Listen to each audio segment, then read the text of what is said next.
Hariom to class 8 Nishant sir. स्वागत है आपका इंग्लिश लिटरेचर की वीडियो क्लास में। आज हम आपके सामने एक बहुत ही मज़ेदार, आनंद से परिपूर्ण,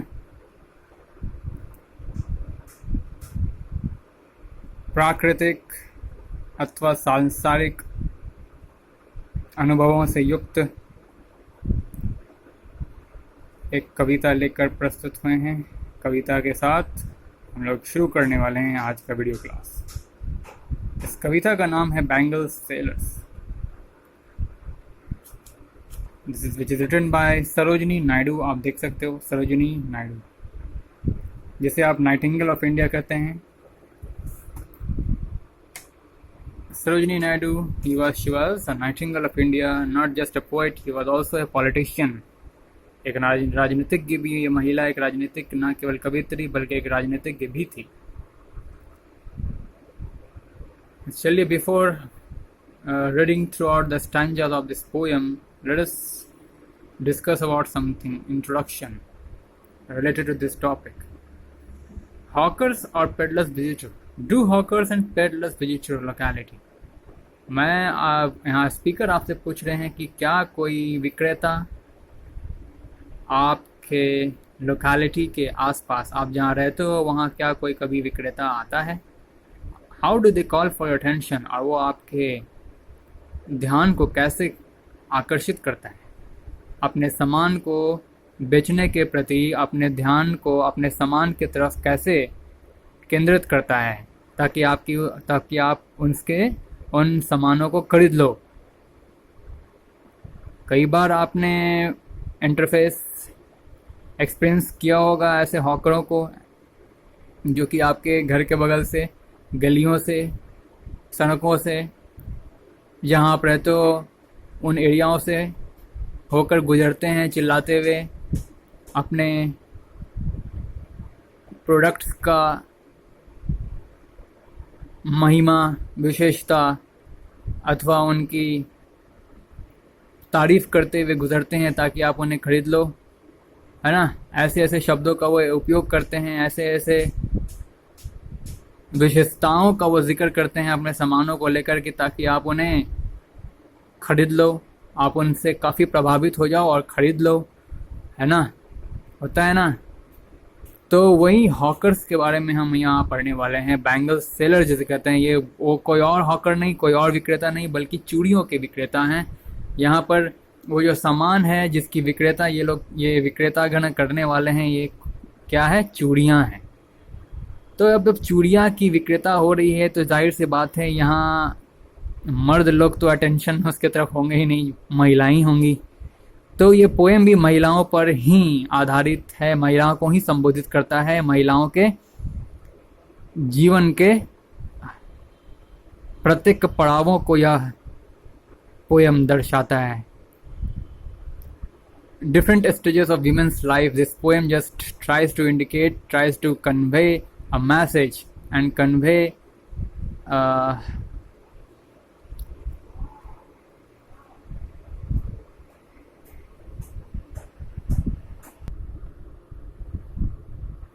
backgrounds of different phases of women's life। सबसे पहली वाली स्टैंजा जो आप देख रहे हो, यहाँ आप देख सकते हैं, this stanza is for happy daughters and happy wifes. खुशहाल पत्नियाँ, समाज की खुशहाल पत्नियाँ एवं खुशहाल बच्चियों के लिए यह स्टैंजाज हैं। तो जो खुशहाल बच्चियाँ होती हैं और खुशहाल पत्नियाँ होती हैं समाज में, उनके लिए किस प्रकार की चूड़ियाँ होती है, वे चूड़ी विक्रेतागण उसके बारे में, उन चूड़ियों की विशेषता बतलाते हुए उन महिलाओं अर्थात उन बच्चियों की, उन प्रसन्न, उन खुशहाल बच्चियों अथवा खुशहाल समाज की उन पत्नियों को उनकी ध्यान आकर्षित करने हेतु उस प्रकार की जो उनके लायक है, जो उनके लिए सुटेबल है, वैसी चूड़ियों का वर्णन करते हुए उनके ध्यान को आकर्षित करने का काम करते हैं। देखते हैं क्या कर रहे हैं। खैर, सबसे पहले Before we go on through the first stanza of this poem, let us know first thing who is the speaker of this poem, not the Sarojini Naidu. She is the author of this poem, she is the director of this poem. But the speaker here, who is considering himself as we here, bangle sellers are we. हम bangle sellers हैं, हम वो चूड़ी के विक्रेता गण हैं, हम ही वो चूड़ी के विक्रेता गण हैं। कहने का मतलब सड़क पर बहुत सारे चूड़ी के विक्रेता गण हैं, उनमें से ही कोई एक इस पोएम का स्पीकर और narrate, one of them had become the narrator और स्पीकर ऑफ दिस पोएम। उनमें से ही कोई इस कविता का नैरेटर बन चुका है या फिर स्पीकर है, और वही उनमें से ही कोई एक नैरेटर और स्पीकर के रूप में ये पोएम को कह रहा है, according to the author Sarojini Naidu. Let's start reading the stanza. Bangle sellers are we who bear our shining loads to the temple fair. Who will buy these delicate, bright, rainbow-tinted circles of light, lustrous tokens of radiant lives for happy daughter and happy wives? हम वही वो चूड़ी विक्रेता गण हैं, वो beer जो सहन करते हैं, जो सहते हैं, और shining loads the temple fair, कि काश कि शायद कोई महिला आकर्षित, उनके मालों से आकर्षित हो जाए, उनके सामान, उनके विक्रेता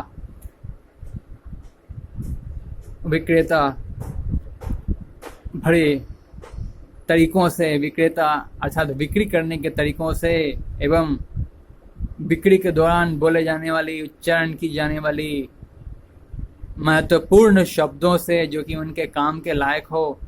अर्थात अक्सर मंदिरों के इर्द गिर्द महिलाएं होती हैं, इसलिए महिलाएं होती हैं, इसलिए ये चूड़ी विक्रेतागण मंदिरों के इर्द गिर्द घूमते हैं, वहाँ पहुँचते हैं, वहाँ से गुजरते हैं, या चिल्लाते हुए या बखान करते हुए अपने चूड़ियों की, अपने पास रखे हुए चूड़ियों की विशेषता का बखान करते हुए वहाँ से गुजरते हैं मंदिरों के पास से। और अपने कंधे पर, आपने देखा होगा चूड़ी विक्रेता जब आते हैं आपके गलियों में, आपके शहर के मोहल्ले में, एक बास्केट होता है, एक बड़ा सा एक ब्रिस्क होता है, जिसे कहते हैं ब्रीफकेस, है ना, ब्रीफकेस कहते हैं। इसमें चूड़ियों का सेट होता है, गहनों का सेट होता है, नाक, पता नहीं महिलाओं का क्या क्या इंस्ट्रूमेंट होता है, नाक की इंस्ट्रूमेंट, कान की इंस्ट्रूमेंट, कान की रिंग्स, नाक की रिंग्स, चूड़ियों आदि आदि का एक ब्रेसलेट होता है, एक पूरा ब्रीफकेस होता है उन चूड़ी विक्रेता गणों के पास, जो अपने कंधे पर ढो करके आपके गली मोहल्लों तक पहुंचते हैं। तो वही उन्हीं के द्वारा ये पोएम भी कहा जा रहा है कि bangle sellers are we who bear our shining loads, हमारी जो लोड्स हैं, जो अपने कंधे पर हम ढोते हैं, सहते हैं, वो कैसी लोड्स है? चमचमाती हुई लोड्स है, क्योंकि उसमें सुंदर सुंदर मनोहर, मन को प्रफुल्लता प्रदान कर देने वाली वस्तुएं जो रखी हुई हैं, इसलिए वो क्या है? चमचमाती हुई लोड्स हैं। और वे कहाँ जाते हैं अपने उन सारे लोड्स को, चमचमाती हुई लोड्स को? मंदिरों के पास। मंदिरों के पास लगी हुई कुछ मेले हैं जहाँ महिलाएं होंगी जो उनके ब्रेसलेट से, उनके ब्रीफकेस से, जिसमें सुंदर सुंदर आकर्षित चमकती हुई चूड़ियाँ रखी हुई हैं, उससे जरूर प्रभावित होकर के उन्हें खरीदना चाहेंगी। Who will buy this? और फिर वो चिल्लाते हुए कहते भी हैं, पूछते भी हैं कि Who will buy this delicate, bright, rainbow tinted circles of light? कौन यह चमकती हुई, डेलिकेट का मतलब होता है,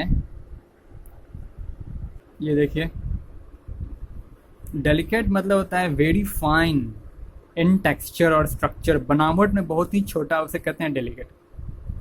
बहुत ही छोटा छोटा, सॉफ्ट, ठीक है, very fine, very simple in texture, उसकी बनावट, उसके ढंग में, स्ट्रक्चर में, उसके ढांचे में बहुत ही फाइननेस होता है, उसे डेलिकेसी कहते हैं, डेलिकेट कहते हैं।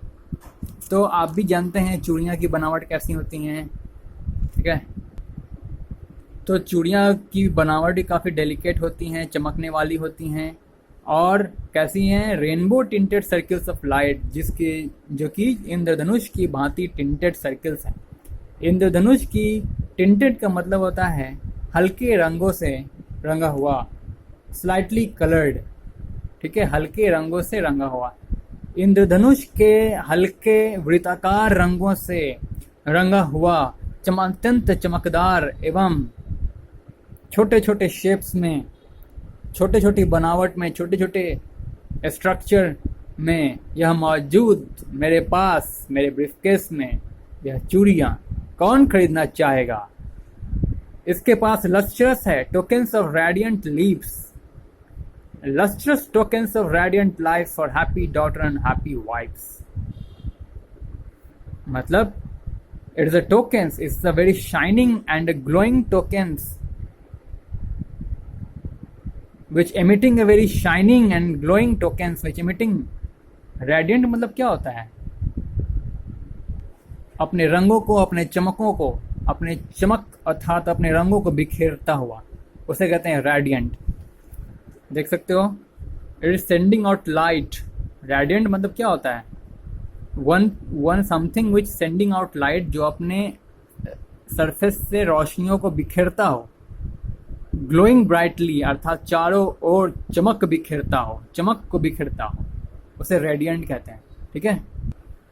तो लस्ट्रस का मतलब भी होता है शाइनिंग, चमकने वाला, और रेडियंट लाइव्स मतलब होता है वही लाइव्स, मतलब उनके सामने, वही सड़क पर जहाँ वो निकल रहे हैं, उनके बेचने, उनके अपने सामान को बेचने के दौरान, जब वो अपने सामानों को, अपने चूड़ियों को, वे बैंगल सेलर्स उनकी विशेषताओं का जब वर्णन करते हुए निकल रहे हैं सड़क के मार्गों से, तो उसी दौरान उसमें से चमक बिखेरती हुई निकल रही है। वे चूड़ियाँ अपने चमक को, अपने विशेषताओं को, अपने रूप रंगों को बिखेर रही हैं चारों ओर।